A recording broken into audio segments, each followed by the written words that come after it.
This is Abnormal Entertainment.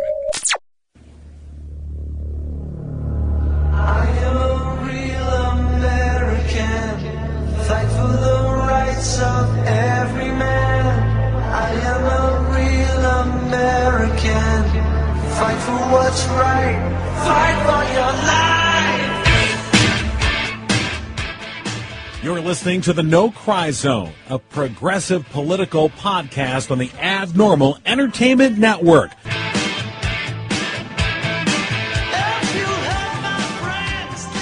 I believe we are rolling.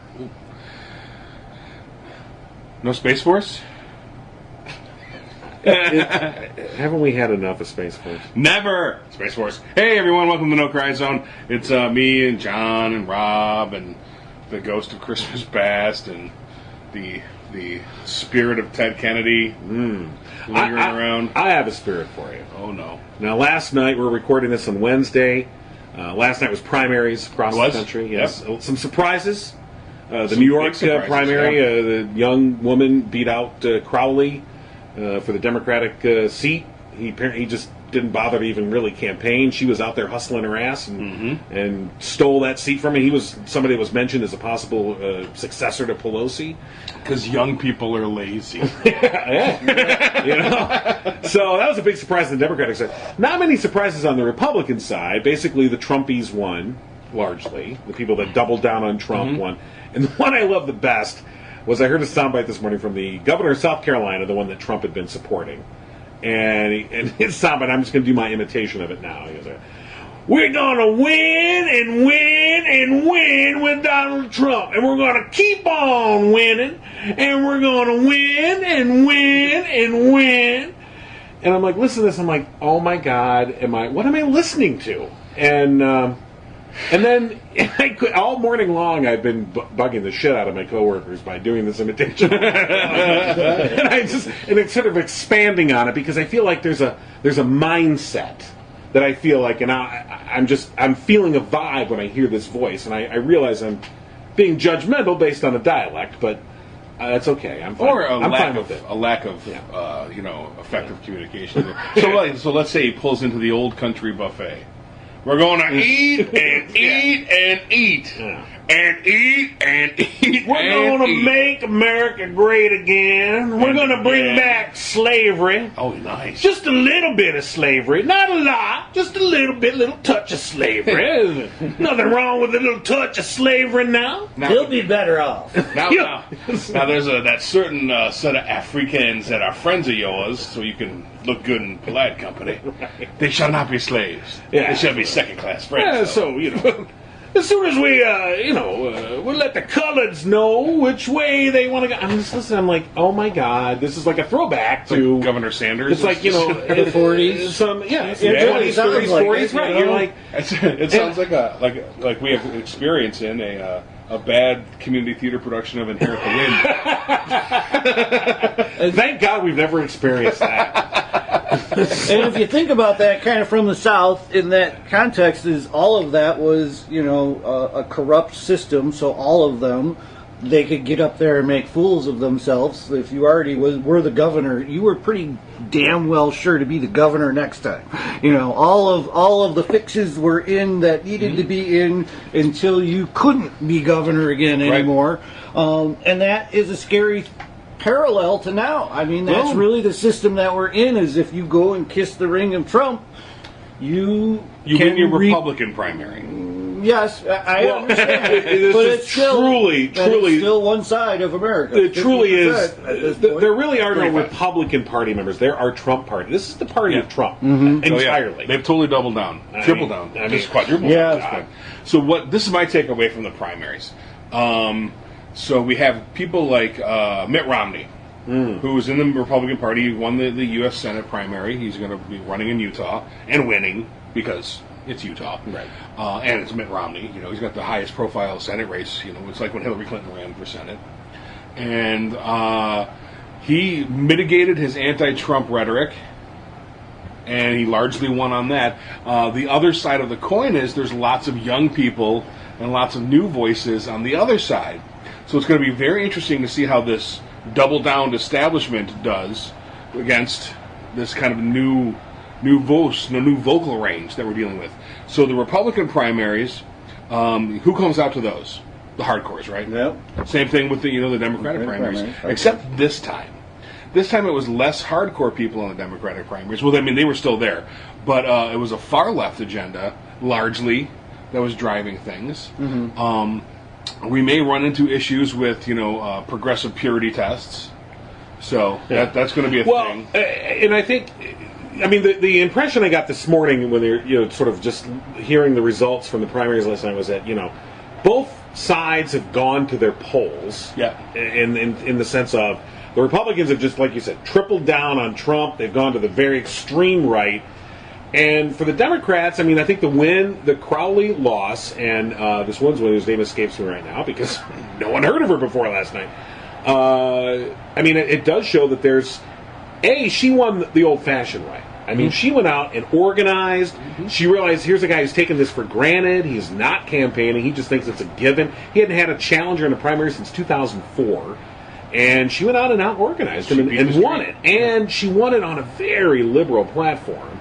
And it's just one example, but I think you're seeing more of that where, I guess what I'm wondering, hoping for is we'll see if this pays off in November. Yeah. In other words, if moving more progressive, moving away from the more centrist Democratic positions, which the party has largely been following now for 20 years, if moving away from those to a more progressive stance will pay off in the long run. I'm hoping it will. I just don't know. Here's the thing. No, how far? What are we considering a long run? Just 2018? At this point, that's all I can worry about. See, but then that's not the long run. The long run is a sustained change over the course of years. We're talking like maybe a decade later. Maybe, but it's got to be one step. I guess I feel it's so imperative that the Republicans and Trump pay some price this November. Yeah. If they do not pay a political price, in other words, they do not lose control of the House or the Senate, I think the scale is tipped. I think the scale is tipped in a way that I don't know how you're going to get it back. Not. Not without some sort of major change. I think we could look at another 4 of what's his nuts, and not these things, and that's how long the change is going to take. Maybe it's because we need the young people today that are going to be leading tomorrow. Right. Are just starting right now. Well, did you see? I posted a video of this woman that's running for Congress in Texas, MJ for Texas. I posted this video last week. I don't know if you watched her commercial. Yeah, great commercial. And she's a veteran. It was a helicopter pilot shot down in combat, and her commercial I thought was just so well done that let's take a listen. This is a story about doors. A lot of them. And that's me, MJ Hadar, an Air Force combat veteran, her mom. This door behind me is from my Paypok helicopter. It's all that's left of the aircraft that I was flying that day. I was on a rescue mission in Afghanistan as a combat search and rescue pilot. I heard the windshield crack and realized I'd been shot. I continued the mission and airlifted the patients out. After taking even more fire, we crashed a few miles away. But my story begins much earlier. One of my first memories was of a door, but it was my dad throwing my mom through a glass wall. 3 years later, Mom got the courage to walk out the door, and she opened a new one for my sister and me, here in Texas. And it was here that I'd put my foot on the gas and followed my dream to be a pilot. And that meant opening, pushing, sometimes kicking through every door that was in my way. I signed up for ROTC at UT, then I was commissioned as an officer in the Air Force. I served 5 years in aircraft maintenance, working on the F-16 and the B-2. I managed to get one of only a handful of slots for flight school. Then I spent a year training to fly. I flew water drops over wildfires in California, and eventually served 3 tours in Afghanistan. And then, the crash. 2 Army helicopters rescued us from the wreckage. I strapped myself to the skids and returned fire on the Taliban while we flew to safety. That got me a Purple Heart, and I became the second woman ever awarded the Distinguished Flying Cross with Valor. But after that, the door closed. injured and unable to fly, I was barred from my next career choice because I was a woman. So I came home. I worked in healthcare and business. I got married and started my family. Wait, barred because I was a woman? That's ridiculous. So I sued the Pentagon. But not just about that job. About the ban on women serving in all ground combat jobs. And I went to D.C. to lobby Congress. But door after door was slammed in my face. I heard things like, my boss agrees with you, but you aren't in a position to do anything for him. You're not one of our donors. Well, eventually, We are eliminating the direct ground combat exclusion rules for women. we won. And that opened the door for hundreds of thousands of women to compete for elite ground combat jobs. A major victory for our military. Hold on, back up a minute.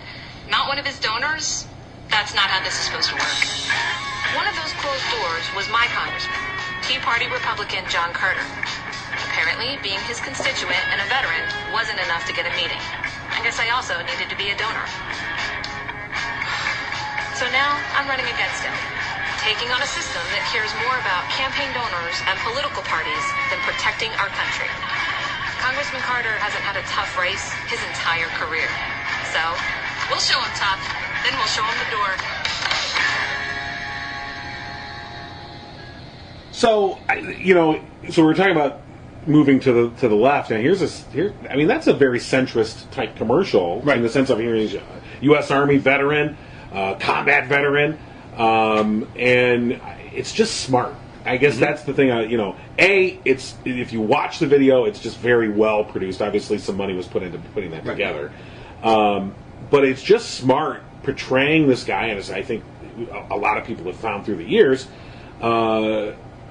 A lot of Republican congressmen and senators who are absolutely unavailable to their constituents, and that there is this anger out there, this frustration, and so I think it can be exploited. I just think we have to do it smartly. That's all. I guess that was the point I'm making. And then she was very smart about it. The Republican base in Texas is pretty stiff. So Right. She has an uphill battle. So she's not. I want to say she's not angry. No. It's not an angry tone. It's a determined tone. Yeah. And that's important for that market. Maybe somewhere else Right. you got. And wisely in that market, it doesnn't tell us what stance she has on anything. Yeah. I mean, other than the politics being bought by Right. corporations. She could have basically. really conservative ideals, but that doesn't matter. That's a great point. Like, for instance, she, especially being a military veteran, she could be very pro Second Amendment and not be in favor of any kind of gun control, or not have the gun control bona fides that a lot of progressives want to see. fine. And you don't know. You're right. You're right, and it's, but she probably doesn't. That's what I'm. If she's running as a Democrat, she's going to share some sort of ideology, because it's not just to oppose Parker. Right. But it's wisely she doesn't talk about that though in that market.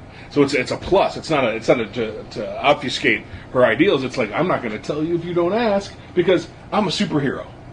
And that's what the Texans market is going to respond to, is the superhero-ness. After my first Very smart. one, Very I smart. thought, boy, it would be great if I heard Republican ads like that. It would be great if there were conservatives like this that are all about the people, and There used to be. and there used to be, and if we could get both sides of the aisle working towards these type of goals of bringing it back to the people. I liked how she went through and brought it to I am a normal person. Yeah. I am one of you. Right. I went and served. I went and did these things because I feel they were my duty as an American. Right. And I live right next to you, basically. And all of those things should be in all of the Democratic rhetoric, Right. I feel. But yes, John is right. You do have to play New York differently than Texas. Yeah, totally. And so what she also, I think, is something that we need to have in all Democratic, because there's 4 phases of a political campaign. She's in the first phase. It's the this is me. Aspect get to of know it. me. Yeah, this is the get to know me aspect, and all the get to know me aspects. We need to dispel the myth of the skinny, frightened, elitist, overly educated liberal. Right. Because I know, there are steel workers out there I know that are very liberal that will, pound someone's ass into the ground before they can pull their stupid gun, and they're all women. Yeah. You know, and it's not even funny. So yeah, that the propagating that myth, the myth of the snowflake and the crybaby, is something that has been so super effective. Good luck doing it on her. Yeah. Well, and it's funny you mentioned snowflake. Skid of a helicopter. Yeah. Well, oh, shit. Hey, you know, I was wounded, but I strapped myself in and returned fire because. Shit. Well, I was there, I had a gun. It's like, not going to shoot itself. It's funny you mentioned snowflake because that's one of those terms that, originally was thrown as a slur towards liberals and progressives. Right. And it's funny because through the past 2 years especially, it's so funny when you throw it right back at them. Oh, they hate it. And they just go apeshit. And it's true. And the biggest whiners and criers, yes. When the big orange messiah gets picked on a little bit. Yeah. I mean, it's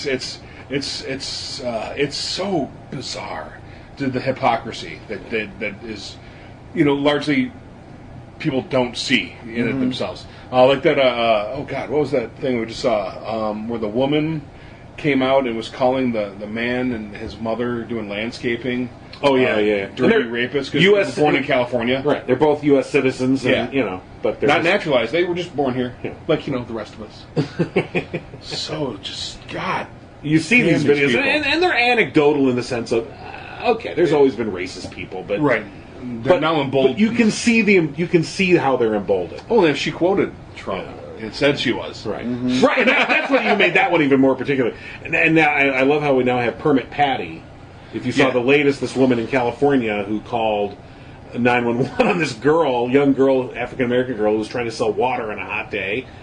Being an entrepreneur, she's trying to sell water on a hot day out front of her building. And so this woman, this little labeling girl, Permit Patty, after like Barbecue Becky. Right. And the best part of that video, when you watch it, is as soon as she realizes she's being videotaped, she just immediately ducks behind this wall. And it's funny. I guess it's sad, but it's like Spicy going into the bush. Exactly. That's exactly what it was. That is exactly what it was like. And you're like, what are you? No, we still see you. We're not like a dog in a mirror. We know you're there. Okay? So, I don't know. It's just... So I did read that Barbecue Becky said she was not really calling the police. She was just pretending to. That was Permit Patty. Permit Patty. Okay. No. Permit Patty said she wasn't really calling 911. She was just pretending to because the girl was irritating while she was trying to sell the water, and it was... So you're calling 911 because someone's selling water? Mm-hmm. Okay, hopefully your mother's dying at that point, and you just tied the line up. On a hot day. It was a very hot day. I would too. And you're like, here's this girl who's trying to make some money. No one gets mad at the little white Girl Scouts selling Girl Scout cookies outside the medicinal marijuana clinics. Right. That's just genius. It's If funny you mention medicinal marijuana because I just saw this morning Permit Patty, and her name's not Patty, but somehow they've called her Permit Patty because it just works. Permits. She was on Good Morning America this morning. She actually sells a line of medicinal marijuana products, and her distributor dropped her. Oh, good. They're like, yeah, we don't want anything to do with you. Meanwhile, the girl, by the way, was selling the water because they were trying to raise money to go to Disneyland. And then when all this blew up, somebody went and bought them 4 season passes to Disneyland. So the headline I saw was, "Little girl going to Disneyland, Permit Patty loses distributor." So here's the thing. Businesses are being impacted by Trumpism. Yeah. Largely impacted. The nation's leading nail manufacturer is on the precipice of going out of business. Harley Davidson is leaving in a turncoat move. Those jerks. Permit Patty has lost her distributor. Multiple people have lost jobs. Right. After being called out online for their Trumpiness. Well, there's a woman here that owns, and I can't remember her name, but she owns a big manufacturer, a parts manufacturer here in Michigan. And she manufactures hinges that are used in car doors, and she sells to a number of different car companies. And the company's based in Michigan. The hinges are actually made in China. They're shipped here to Michigan, where they then install them here. Right. The hinges themselves are made in China with Chinese steel. And the way that the tariff law was written, it specifically impacted her company in a big way because it put a direct 25%. And it killed her. So, I saw this interview with her, and she's big Trump supporter, and she's baffled. That was the part, and she's baffled by he must not know. We're just trying to let the president know, because I just don't think he realizes. And I'm like, he doesn't care, lady. No, he doesn't know. And he'll never know. And he'll never know. And he'll never care. And I guess that disconnect from these people that business people who should know better. How'd you stay in business this long? That you would say, like, you are voting for. Did you think, like, okay, if you own a big company and you're going to go out and be a big supporter of a president who is explicitly on the campaign trail saying, I want to overturn NAFTA, he said, I'm going to impose tariffs. He said this on the campaign trail. And I think everyone just didn't believe him. Mm-hmm. Yeah. And, because everyone thought, well, he's a millionaire, and that's the dumbest business move ever. He's just saying that to get elected. Right. It's a horrible business plan. Right. And don't forget, this particular millionaire also bankrupted a casino. So you have to keep that in mind. Who does that? If you can bankrupt a casino, how smart are you really? But go on. Wow. Yeah, that one just boggles my mind. But, so, the trade deficit that he keeps talking about, like, is there one? Yeah, there is a trade deficit.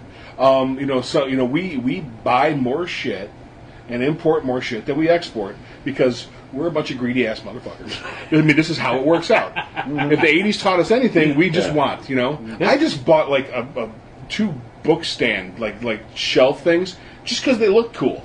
Yep. Right. I don't know what I'm going to do what the hell with these things. But nope, not me. I'm American. I need that. Give me 5 minutes alone in the store without something to do, and I'm purchasing shit because that's what we do. So this trade deficit works like that, and there's just far more demand. Look at drugs. Oh my God, like illegal drugs. There's only one reason there's massive illegal drug importation. Because we want them.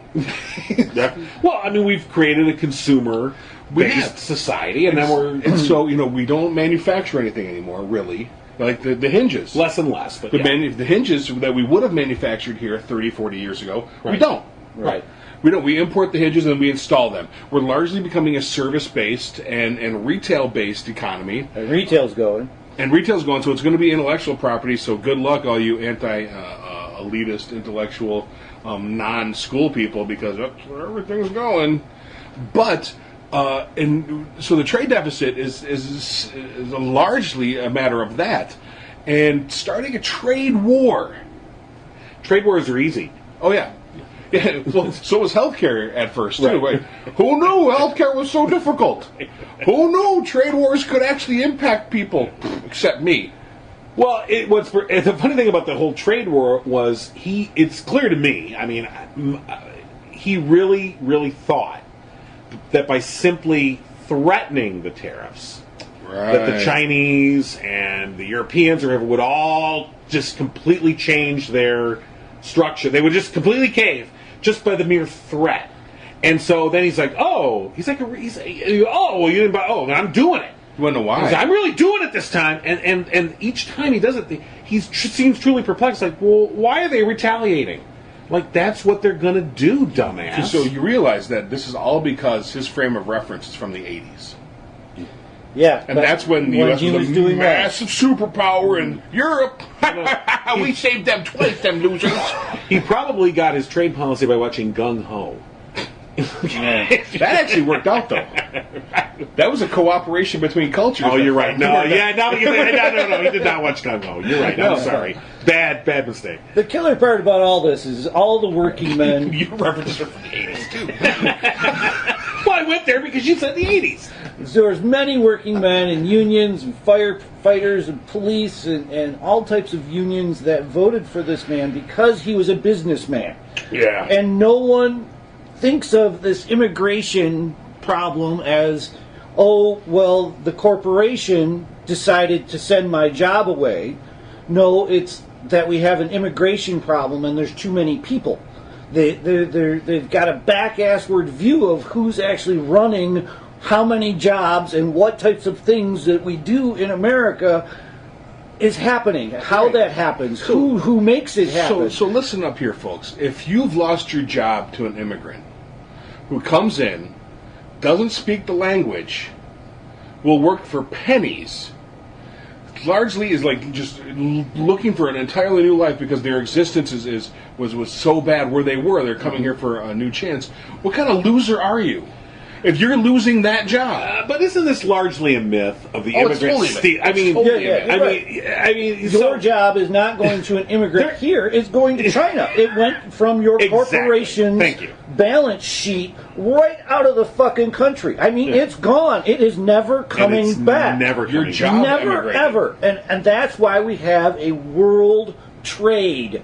That's why we do that, is because these corporations all around the world do exactly the same thing. And China has the people that are just dying to have jobs. I mean, literally dying to have jobs. Literally dying. And they will cage them in. The jobs are so bad. They commit suicide. The jobs are so bad. But they need the job because there's 400 other people behind them that will do that job. Right. And that is what an authoritarian government will get you. If that's the jobs that you want those jobs back. That's what you got to have. Is you got to have a Trump calling the shots and caging people up to do those jobs. Another example based on Rob. So Maine, crabbing community, and largely the people that pick the crab meat from the crabs are seasonal workers. Yep. They're coming. They come in for the season. They were bussed in from Mexico or Central America, and they work for the season picking crab. And they go back and kind of like, if you go to Alaska and you fish, it's the same sort of deal. And so with the new immigration policies, those seasonal workers are now gone. There's entire communities in Maine and Massachusetts that are dying, and they're going to fall apart, and they're going to lose everything they have. I mean, we're talking like Downeaster Alexa style of losing shit because they can't have these seasonal workers. No crab meat, no trucking. No trucking. No distribution. No distribution. You can't pay for Right, your boats. there's a ripple effect. Oh, it's horrible. And the thing is okay, so I always think back to the one time I took a job at a seafood restaurant, and my job was one job. They said is to devein shrimp. Oh my God. Okay, I quit after 4 hours. I didn't even get through a shift. One shift. I'm like 4 hours in, and within 10 minutes of doing that, I'm like. Already formulating, like, how am I going to get out of this job? Yeah. And by the 4th hour, I'm like, I don't give a shit anymore. I gotta go. And the thing was, when I quit, and by the way, this is all the way back in like the 80s. And again, the 80s, I know. Again. You and Putin and Trump were all oh my living there. God, I got to get out. And the funny thing is, when I told the manager, he's like, okay. He knew I was going to yeah. quit. He was happy he got 4 hours out of me. So Since 4 hours, he didn't have to do it. exactly. So I'm just saying, it's those kind of jobs, and I imagine that's a very similar job to decrabbing, de-meating a crab. Favorite John story: picking berries. Was it strawberries? Exactly. Yeah, you go to the U-Pick. I mean, every year, when we had kids were younger, we go to the U-Pick orchard to pick apples. Okay, it's relatively not a great. Literally a low-hanging fruit. It's literally you buy your bag, you go with the kids, you pull some freaking apples, you fill the bag, you're done, and you eat 3 or 4 apples along the way, and you're fine. And okay, so one day we're at the U-Pick, and I go, oh, the U-Pick blueberries. I'm like, let's try the U-Pick blueberries. Okay. It takes a lot of blue. 10 minutes of that shit, and I'm like, fuck this. Kids, get in the van. I feel like I'm veining shrimp.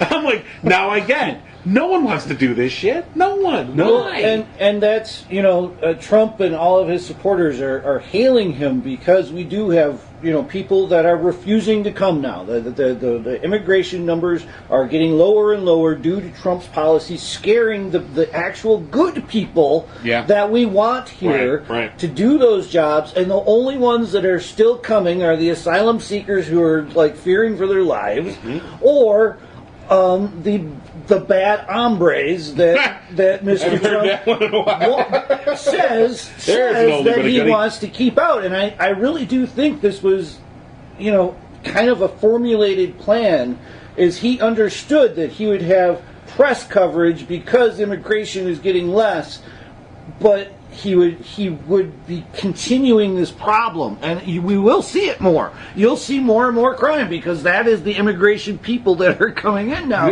are the ones that are very, very desperate, and it isn't the seasonal worker that's coming to support his family for 3 months. Well, this is a good segue into the big decision yesterday out of the Supreme Court upholding Trump's travel ban. Mm-hmm.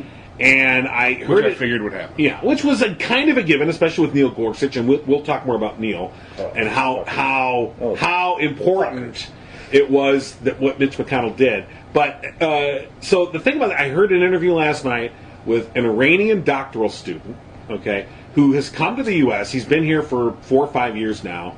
He's studying. He wants to be a heart surgeon. He's been here for 4 or 5 years pursuing this issue, and specifically he wants to be a heart researcher. He wants to be a heart surgeon and a researcher, and research heart disease. And anyway, so the problem is here he comes from Iran, and that's where he's originally from. He's been here on a student visa for these years now. Now the thing is prior to this, he could come and go somewhat freely. He could even maybe have a family member visit. Okay, I mean, there's it's a bit of a process, but now it's like, no fucking way. I mean, none of his family's coming, and he is worried himself. By the way, he did not want to say his name or what university he was attending, and I don't blame him. And he said now, after this, he was waiting for this decision, and now after this decision, he's got to weigh his options. Yeah. And you have to believe that his options are, and I mean, I thought he was way more generous than he should have been, or at least than I would have been, because he said, I really think that America's going to turn around. I believe in the generosity of the American people. I think that they will turn this around, and I'm like, I hope so. But I think he's, I mean, here. So the point I'm saying is you have this. We're going to have an intellectual brain drain. Yep. People like this, highly skilled people that have come here for education. We've invested in these people. Okay, we've given them with the expectation that they would then stay here and that investment would then pay off. Mm-hmm. That this guy would become, a heart researcher and provide some benefit to society. And we're chasing him away. Go away! You come from the wrong country. But that's happened. You can look at different states. Like look at Kansas. Look at Michigan. Right. The brain drain in Michigan was terrible. Yeah. Terrible in the '90s. People leaving in droves. Right. I left. But they said it was a brain drain. But I came back. All right. Yeah. I contribute nothing to society, by the way. I really don't. There's nothing that anyone needs that I do. You fail, and you fail, and you fail, and then... Yes, that was from my wife. She's trying to make an example to my brother-in-law about, a couple of things went wrong with him. She said, look at David. I mean, he's gone through failure after failure after failure, and he hasn't given up. And she tells me that, and she's all smiling. Look, I really, emboldened him with this. And after the second failure, your face is... I never looked at it that way. I quit everything. Why are you under the couch? I'm about to quit life in a second. Failure after well, it started with my marriage, apparently, and it just has gone downhill ever since. I did one very similar to my spouse. Something happened, and I made it. I was trying to talk to her about her. I really enjoy her company, and that's all anybody should really care about. It's not about what you look like. It said something about, it was the wrong time. I don't even want to say it again. I blew that scene so bad. If there was a director, I couldn't have done it any worse. It was the worst American Pie moment ever. Eaten feet since 2012.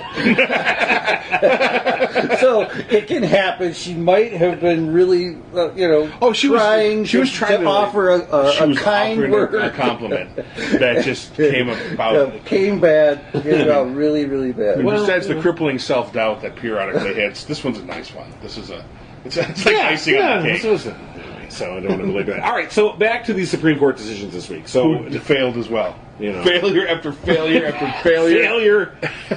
Unless you're a Republican. Success after success after success. It starts with the decision about the baker. Yep. Okay, basically upholding the ability of this baker. Although the way it was upheld, it was narrowly. It was a state issue that the state bobbled. Right, and so it was a narrowly decided issue. And so it basically said was in this particular case, this was not handled well, and so this baker is not supposed to go back though to the state. Or is that all done? I think it's all done. I thought that was the ruling. Was it was supposed to go back to the other court? Yeah, it should go back to the other court. But they're all just hailing it as a victory. But the Supreme Court but the issue itself is decided upon on a very narrow legal precedent, which had to be. So okay, in that one you go, all right, I get it. I don't It get was it. unfortunate, and it's being completely misconstrued by the right. Right, and so now But we when have it happens to them, Sarah Sanders, the world ends. Right. I mean, that is exactly kind of the ruling that they're all hailing, is we can, not provide service to Right. anybody that we want, and then when it happens to one of theirs, I the posted world on ends. on our Facebook page today a video going back to 2012 in which a guy that owns a bakery, different baker, Yeah. but a guy who owns a bakery denied service to Joe Biden's son.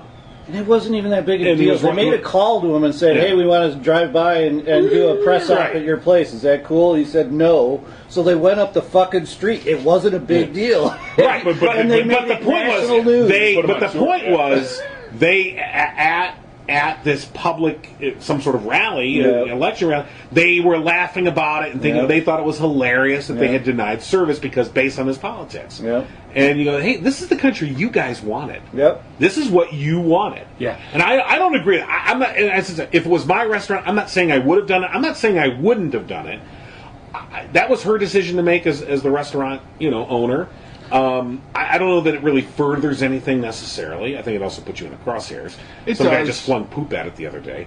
The Red Hen. That's a right thing to do. So, That's Really? conservative. That happened? Somebody went by and flung poop yeah, at it? somebody Not did. just for Tim Hortons anymore.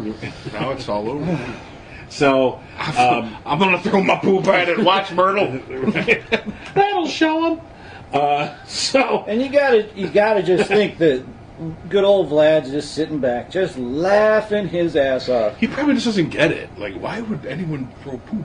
Well, no, I mean, at all the fucking dismay Oh, in yeah, America all the disarray, since since Obama's left. I So, mean, so when you guys were growing up, store owners were assholes, right? yeah, they didn't like kids. They didn't I like mean, kids. They didn't. So I was, if I had a store, Rob had a bookstore for a while, and I. He didn't ascribe to this particular theory, but my theory is I reserve the right to refuse service to assholes like you Right. whenever I feel like it. That's just my right, So I got in a huge fight again with my wife about the baker, and if he doesn't want to, he doesn't have to. but the issue on this was, Yeah, the issue was he was dumb for stating why. yes. you're right in that Just sense. dumb for stating why. And but that- that was the issue. And, That's but that why. was, that he was his big ego. That's why he stated why. Right, yeah. My mentality is more correct than your mentality, which is what you're saying too. Is I Right. reserve right to you're an asshole. You come into my shop and you're a dick to everybody. But here's and the difference. I'm going to kick you out. Here's the difference, though. But they weren't. You can help being an asshole. You can't help being gay. You can't help being black. You can't help being a woman. So that's the difference. You choose to be an asshole. Yeah, that's And so if someone chooses to be an asshole, fuck you, get out of my store. But I mean, here's the thing though. I'm torn with the sense of free will that I get to determine who I work for and what I do. 100%. I can say I don't like people with mustaches. I'm just not going to do this. And I know it's protected classes of people, but where's that line? It's a weird line. I don't think it's that weird. I don't think it's that weird. It is. I think that because I think it's exactly what I just elucidated, which was it's the difference between something you being discriminated against for something that you've chosen to do versus something that you have no choice over. Here's gender, a choice. race, Here's a choice. religion. Here's the choice. gonna The say, choice those are is the things. choosing that bakery. The choice is choosing to have a cake. But that's not a society we want to live in. But I know, but that's not the Because point. you want story. I think it exactly is the point. You don't want a store that can just. I mean, let's take it to the issue of race, because that's really what it would boil down Right. to. I don't like black people. No black people in my stores. Do you really want a country where someone can openly just post a sign that We says already no did. black people in my stores? No, We I already don't. had that. Hey, But- you black person, get out! I don't. But where does it come? Where does the guy that owns it? Like, let's say Sarah Sanders decided not to leave the Red Hen. Mm-hmm. Right. So we would have been in the same issue. Would we be supporting the manager of the Red Hen like the Trumpers support the baker? I don't. In this sense, I disagree with the manager of the Red Hen. Yeah. If I don't support think any of because that. you're right. Sarah Sanders, she was not being a rude customer. She came in to buy a meal. She was following all the rules. In that sense... So there's my thing. If we can make this an across-the-board thing, but it's not. Right. It's not an across-the-board thing. That's why... We like, as progressives, a lot of people are picking and choosing, when we're acting like them. Yeah, absolutely. In this sense. Well, that's the disagreement. Now, the other side says, but look, when you're dealing with someone that's evil, I mean, and that's where your definition of evil is whatever. I mean, somebody can say if you're gay, you're evil. So, I mean, that's the problem. Evil is such a subjective term. But from somebody's perspective, they go, in other words, if a Nazi walks into my store, but they're behaving, they got the swastika on, they got the, whatever, the whole thing. Hi, I'm, neo-Nazi. And, I want a burger. And they're being polite, and they've got money, and they're going to sit down. But they're a fucking Nazi. And, I mean, that's what I'm saying. So in that sense, I see there is a slippery slope. Yeah, it's really, it gets so muddy. But I think it can get muddy, but I feel it's like already muddy. Yeah, well, it's been muddy. It's muddy in the sense that we have different rules for different types of people.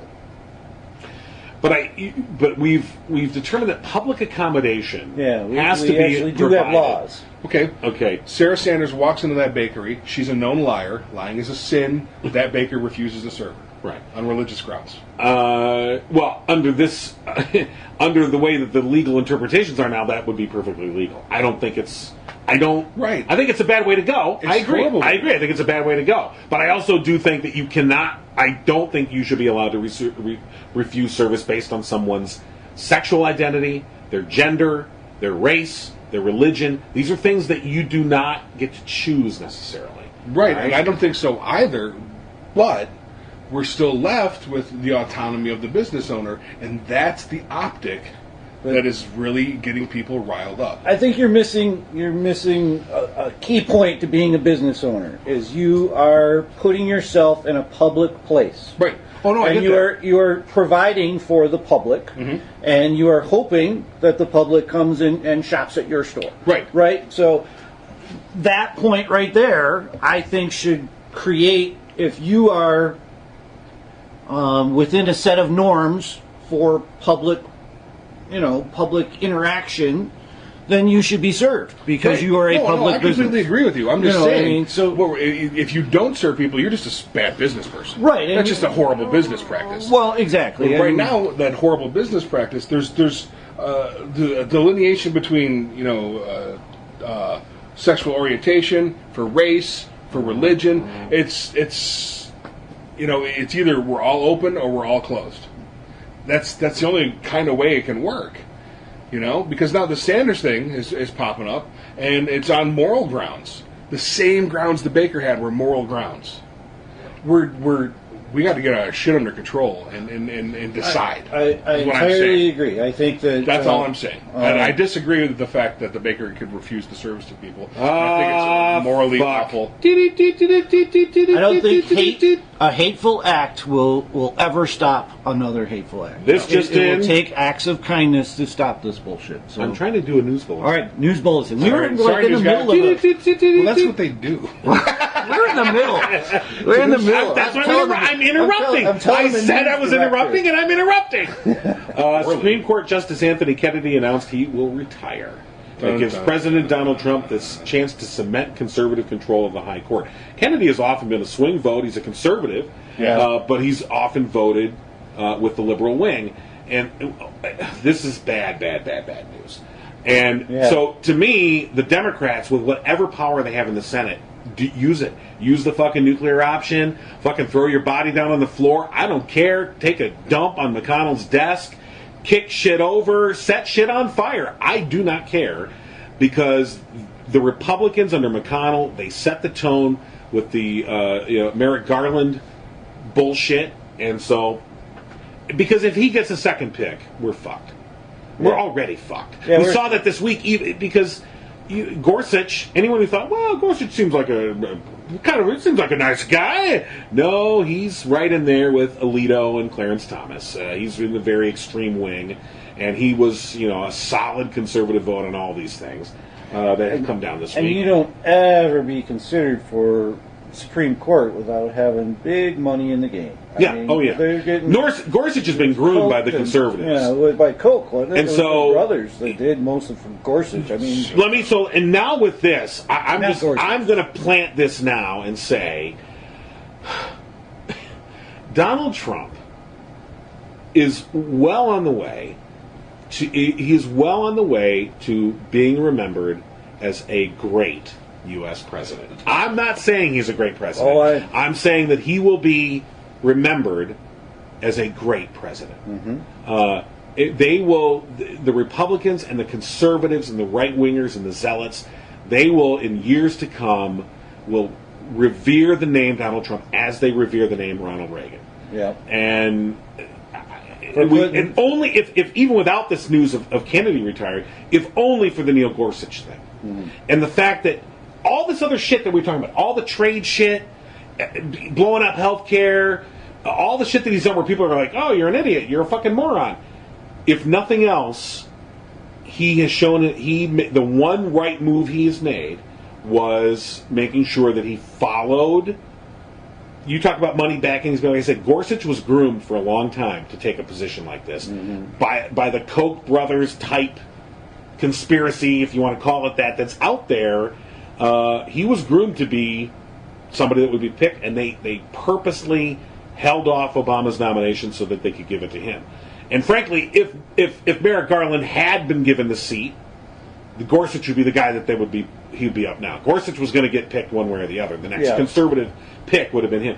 So now with another pick, wow, this is bad. This has been a bad week for progressives. It's been a great week for Donald Trump and the Trump party. It's been a great week for them. Win after we're going to win and win and win and win with Donald Trump.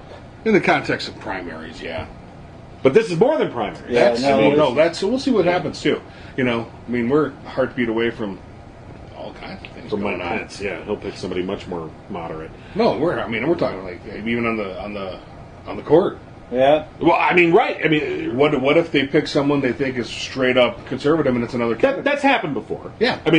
Obviously, it's happened many times. What if a Merrick Garland would have gotten there and just would have been, all right, fuck all y'all now. We're going to win, and win. That's always a possibility. Gorsuch presents an example of Gorsuch, because they've been burned in the past, and it's mostly been Republicans that have been burned on this, where they've nominated people, and Kennedy being the prime example. Somebody who was consistently voted with the liberal wing, and they're like, hey, fucker, you're not supposed to do that. And they've been just... So Gorsuch was somebody that they've groomed, and they've paid attention to, and they made sure you're not going to be a turncoat. Because in their mind, you're a turncoat. Who's their backup? There's got to be two. I'm sure there was. We'll find out soon. And we'll find out soon. His whole career, he sided with the corporations on every last case. There isn't one where he sided against the corporation. We'll see what happens. This is not good news, because Kennedy was a split vote most of the time. Right. Sometimes he would go with the, but it's unknown. We shouldn't fear the unknown. I think we should embrace it. I will only embrace it if this is coming at a good time. Actually, if we're going to take the glass half full approach. This is weird for you. I know it is. Document this. What's the day? $27? June 27th at 2:39 p.m. Eastern Time. John became an optimist for a few minutes. Just for a minute. In that, maybe this is good timing because maybe this will show where the Democratic leadership is at. Yeah. Are they going to do what is necessary to prevent this Supreme Court seat being filled? And so you say that, and there's going to be a whole bunch of people, well, you can't do that. That would be against the rules. I'm like, what rules? Where's the rule book? Because McConnell fucking shredded it, burned it, and scattered those ashes. So who's going to say that? The Trumpers? Yeah. They have no idea how the rules work. Right. Well, they're going to say it, but I think there's also going to be people in the media. The mainstream media is going to be like, well, the Democrats must follow decorum, and, and I'm like, fuck decorum. All I can say is fucking Merrick Garland. Merrick Garland. And whatever power... I wonder if you say it 3 times if he suddenly appears. It's like Beetlejuice? Yeah. Probably more like Candyman. He shows up pissed. Rip you to shreds and takes off. Like, thanks for nothing. That's my scene, raw! Justice. So, are they?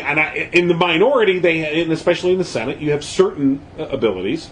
They should use whatever is at their availability. So, whatever they can do, and we'll see if they do or not. And if they don't, so here's the glass half full part of this: either A, they do, and help to spark they sort of gin up the base and see that you can fight, that we are willing to protect. Mm-hmm. Maybe inspire people to go, okay, maybe I can vote for this party. Right. That's why this was a good week. Maybe it could. Maybe because they're seeing. So let's say you're Nancy Pelosi and Chuck Schumer, and you're seeing your best bud lose his primary. Like, what the fuck? We got to show that we're on the side of the people. It's all going to be show, but maybe it's going to be show for a decent cause this time. Well, we'll see, because we'll see. It's all. Or the other thing is, if the Democratic leadership does not, and simply buckles under and says, "Well, we better follow the rules." Everybody, okay, come on, everybody, get in line, follow the rules. We don't want to be seen as not following the rules. That's a good Schumer. Yeah. Mm-hmm. If they go that route, then it's time to show them the fucking door and do what happened to Crowley and start primarying their asses and say, "Get out." So now we'll take people like Maxine Waters to task for not following decorum. And advocating for it. I say we need more people like Maxine Waters. I mean, I'm not saying that I agree with her tactic, but I mean, I do agree with her passion. Her passion, oh yeah. Totally. I do agree with it's time to fight. I want to see people like her, and I want to see people like John Lewis, and others like that who are angry. Mm-hmm. We need to be angry. So Debbie Wasserman Schultz has been on the rounds again. And she stated that this immigration bill is the hill that she and the other Democrats are willing to die on. That's interesting. I'm fine with it if you do it right. Yeah, oh yeah. I mean... Well, no, they'll just end up dying. That's how it's going to work. I guess in that regard, this is how it's just going to end up like that. You're right. So the Republicans are like, well, here's the hill. They just walk up like, well, we're here. You guys smell burnt toast? Boom, boom, boom. No, it's all over. Yeah. Yeah, that's what I'm worried about. All right, so I'm back to glass half full now. Oh, no, but glass half empty now. You worry about everything. I know. That's the fine. I don't know. I think it's your genetics. What are you saying? Thinking you're Jewish. Are you going to are you refusing service to me? No. I'm the type of guy that would be like, oh no, I would love all my Jewish friends to come in and get your catastrophe prevention kits that I put together for you. Kosher. Only $9.95, and they're kosher, and I will sell the shit out of those because Trump's gonna ban all gays. It's gonna be like the Holocaust all over again. Come on, I got kits everywhere. I'll gin up beer and for sales. Sure, I'm an awful human being. You are awful.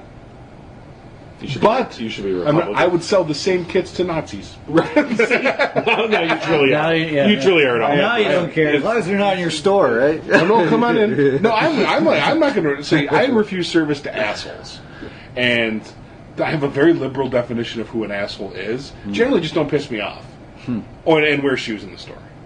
No shirt, no shoes, no service. David with rules. I never thought I'd. Well, yeah, you got to have rules. Rules are how you play games. You can't win and dominate someone without rules. By using the rules to your benefit. Exactly. I don't know, you guys. I keep thinking, that progressive commercial that we listened to did not come from the establishment of the Democratic Party. Oh, it did not.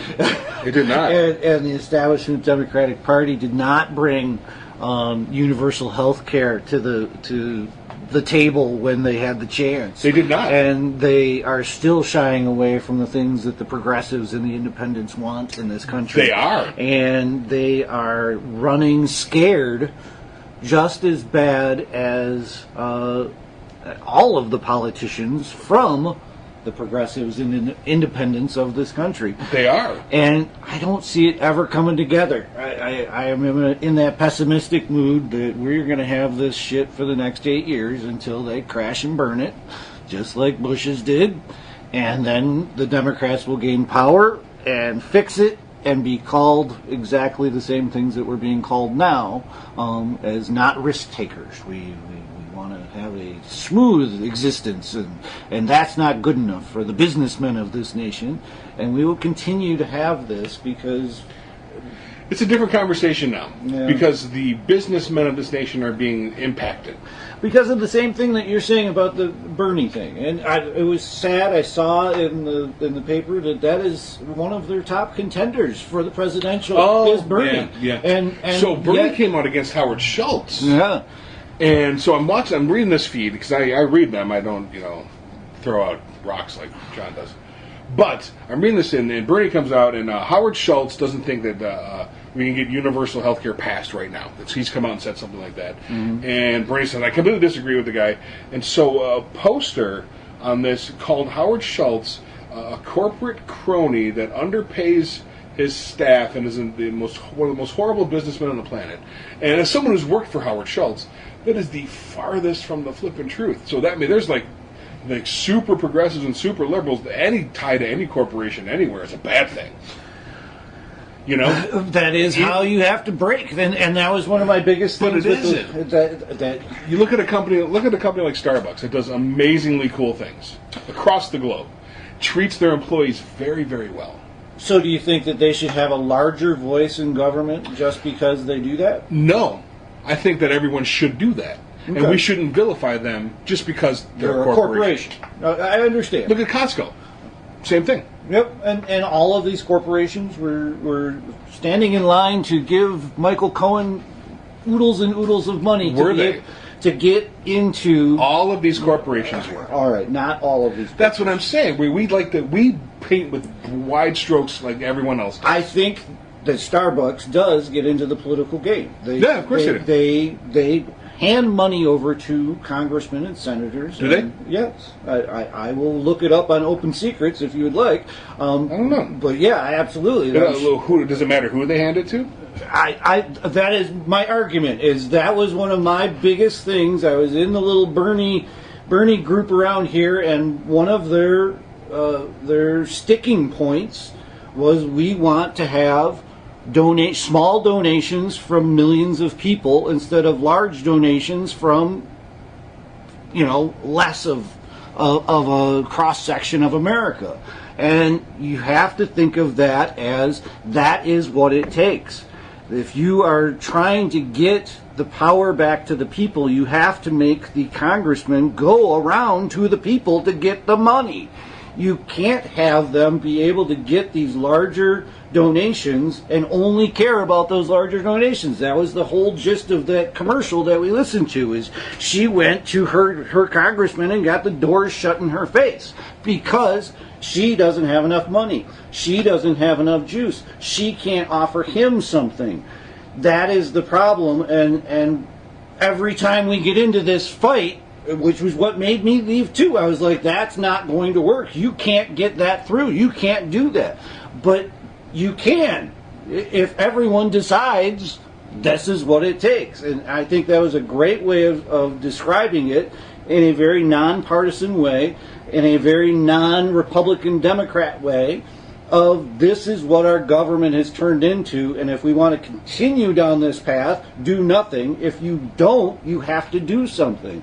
So yes, I do kind of say that there are PACs and super PACs and dark money that these corporations feed money into in order to have more influence in the government than millions of people that it's supposed to be protecting. Open Secrets? Yeah. I don't know how to read this very well.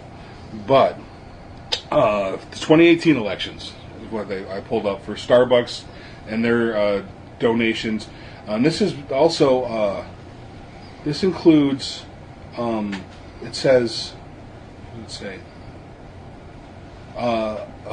people affiliated with Starbucks donating, not the corporation itself. No. Well, that's what Open Secrets does, apparently. So so far total. Dems $12,496, Republicans $7,400, others $163, Incumbents, $9,724. Non-incumbents, $10,335. And these are the Money to congressional candidates 2018 cycle. right, but these are not monies going to PACs or super PACs. That's just going to campaign funds. I don't think they can even track that, the money that goes into these PACs, because it is technically not for a campaign. It is for Right. it is for an ideology. It was the whole Yeah. purpose of creating this. Yeah, exactly. And, the political action committee sounds like a good thing. Hey, all of these people should be able to get together, but they still have to be monitored, and that's where the Citizens United ruling took away a lot of the oversight, which is exactly what's happening with the banking industry. Is we're taking away all of the oversight that we put in place because the bankers crashed our economy, and we forget these things. So my point still is that that is a corporate expenditure on just about every balance sheet is political campaigns, and they should be able to do that. But the fact that they can offer so much more to our congressman makes the congressman or the senator completely forget about his duties to the millions that he is actually representing. Okay, here's bills they've lobbied for. H.R. 1, Tax Cuts and Jobs Act. H.R. 41, there was one person who did that. H.R. 4135, Upward Mobility Enhancement Act. I don't know what that one was. Who is this now? It's a Starbucks. Okay. People affiliated with Starbucks. Yeah. And the S, Not- 2007, the Upward Mobility Enhancement Act. Again, I don't know what that was. And I believe if you go to individual people, it Oh, will this is give you- interesting. give So you- they have lobbying totals. So since 1998, they have lots of stuff in there. The biggest lobbying money was $2 million they put into something in 2013. That was when Schultz was gone, actually. It's interesting. And people want to say that this is the only election system that we can have, and other countries Well, not stupid have. people say that.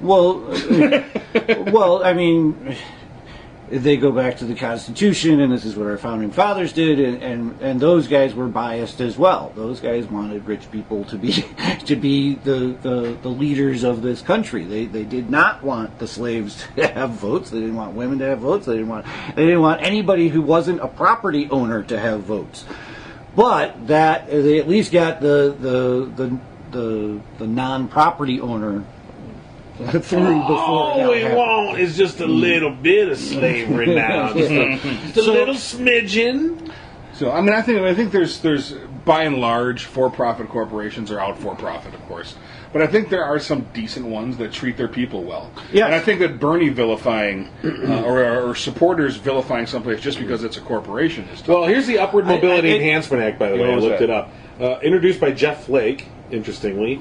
The bill amends the Internal Revenue Code with respect to the exclusion for educational assistance programs to increase the maximum amount of employer-provided educational assistance that will be excluded from the gross income of an employee.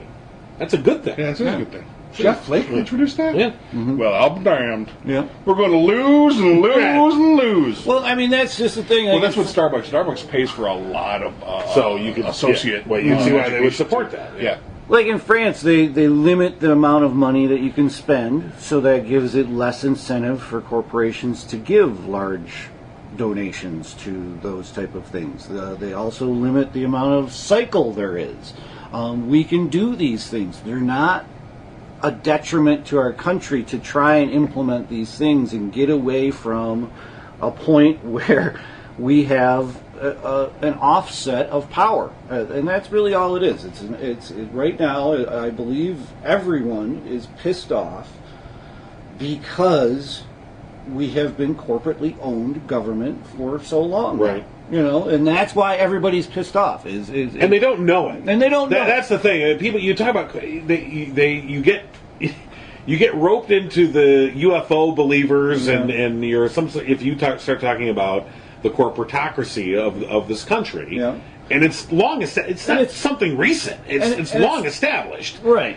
and it's deeply entrenched. Exactly. And people, they have no clue. And it's all over the world. It's not just America. And that's true. It is right. far worse in other countries, and it is far better in other countries. So there are measures that can be taken. And yes, David, you're absolutely right. It is not all corporations, but what that kind of I see that is the corporate control, the greed in our government. Our government is full of greed due to the corporations doing things that are just best for them, not best for the world, for the country, best for them, and that hurts people along the line. And it has lost all those NAFTA jobs, and it has lost all the steel mill jobs, and those type of things are what we are fighting. So let's look at it like this: corporation is the snake, right?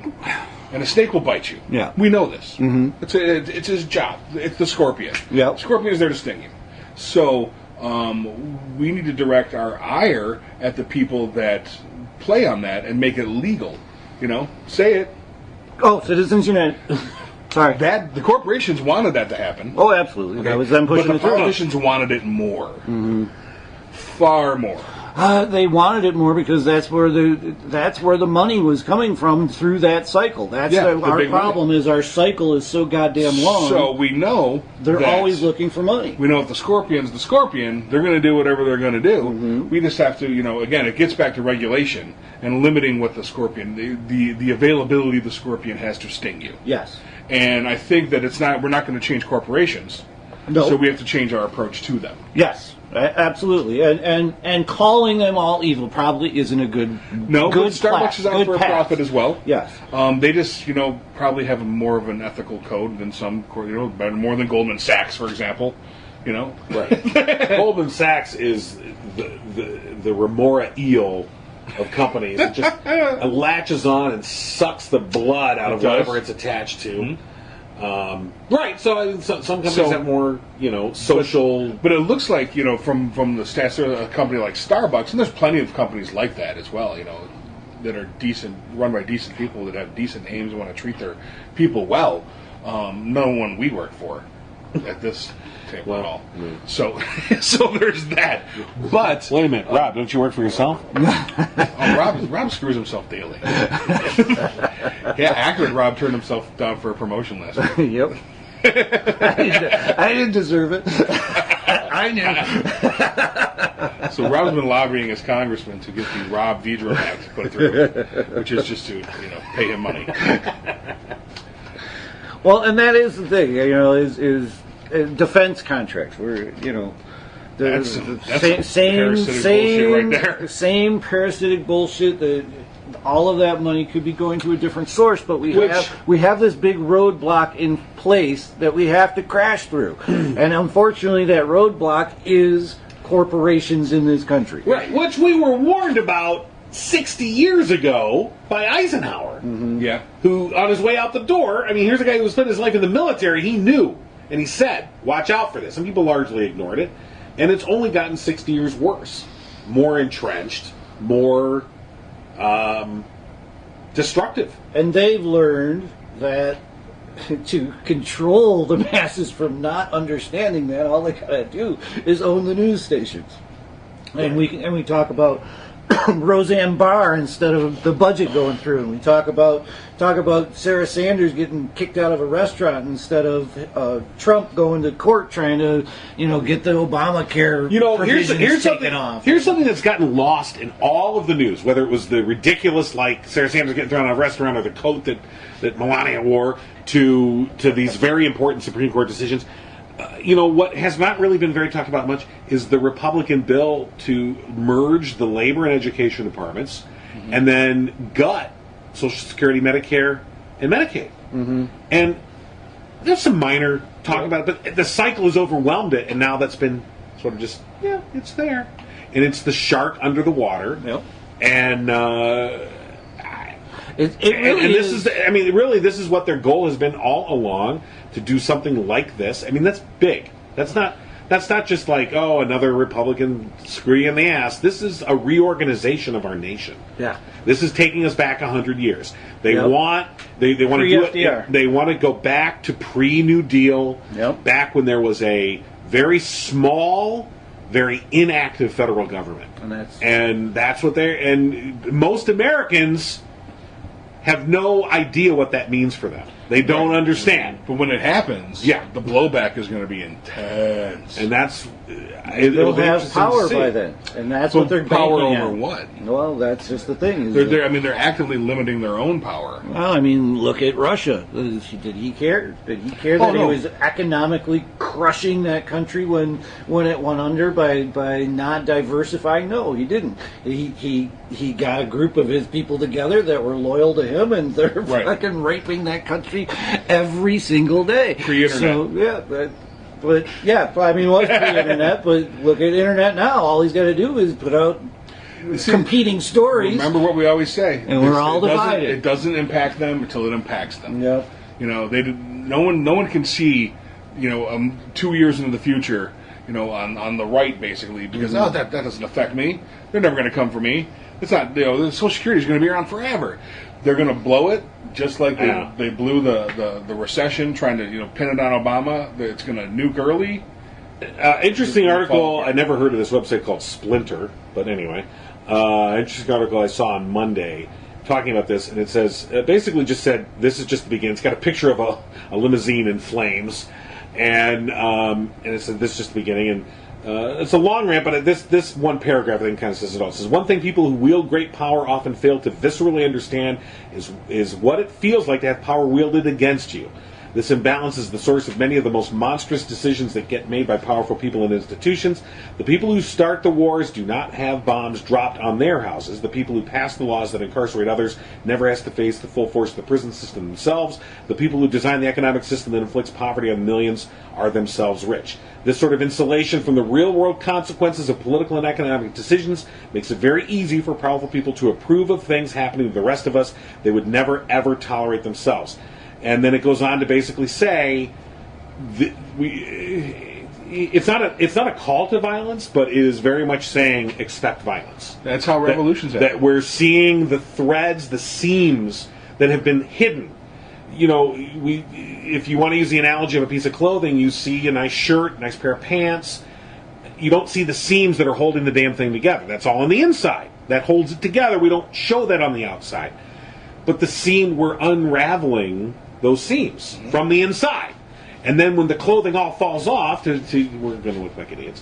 But, so... Speak for yourself. I'm going to look good news. It's an interesting... It's not that long a read. It's not that short either, but it's an interesting read. And like I said, it's not a... What is Splinter? Yeah, I'd never heard of this. The teacher of the Teenage Mutant Ninja Turtles.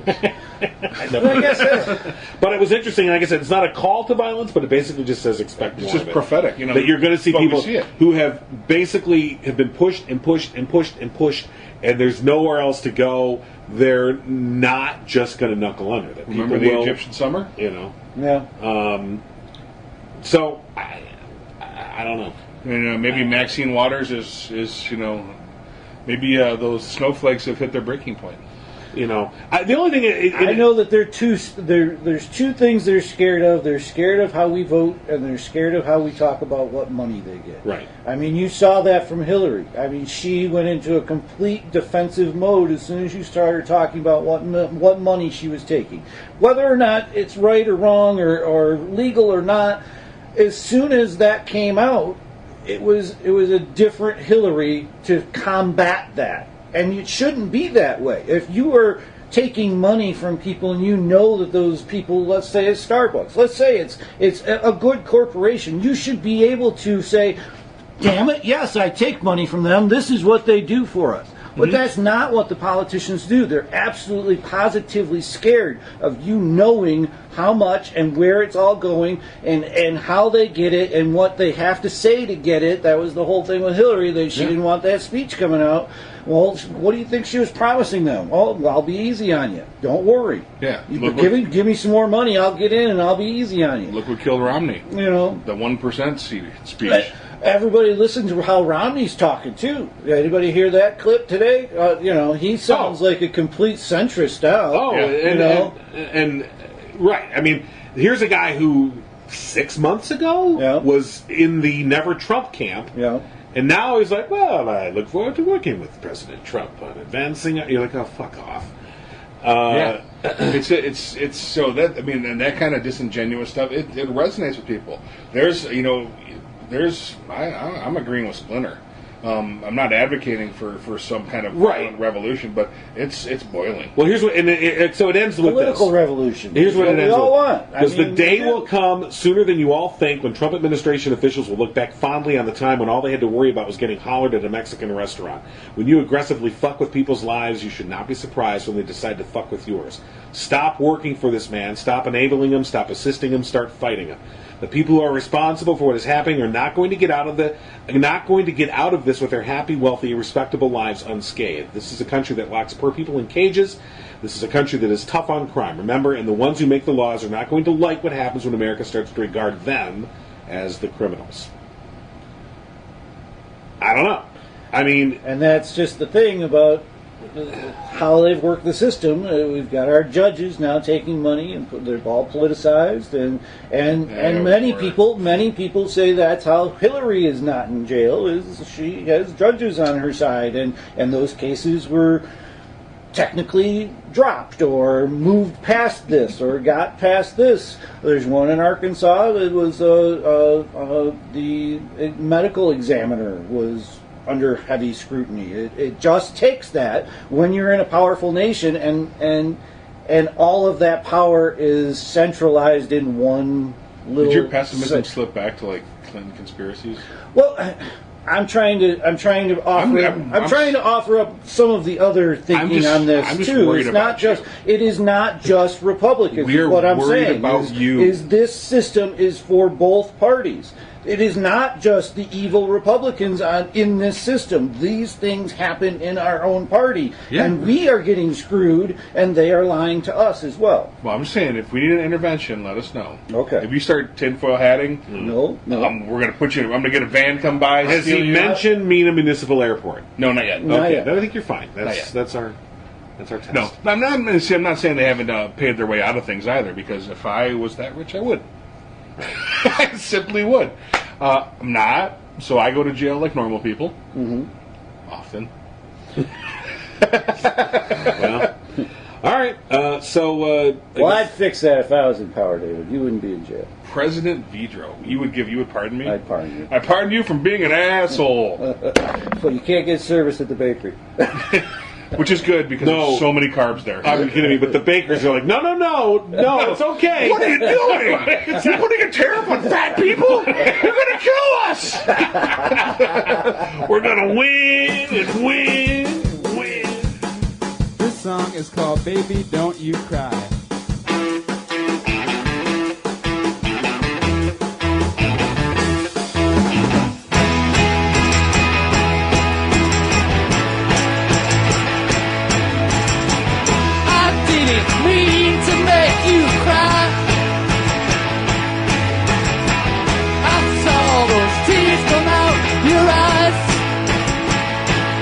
But you know, things don't always go the way you want to. And you know, I'll do anything to keep being with you. Baby, don't you cry. Don't wanna see until you know that. Baby, don't you cry. Baby, don't you cry.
Find more episodes of The No Cry Zone at thenocryzone.com.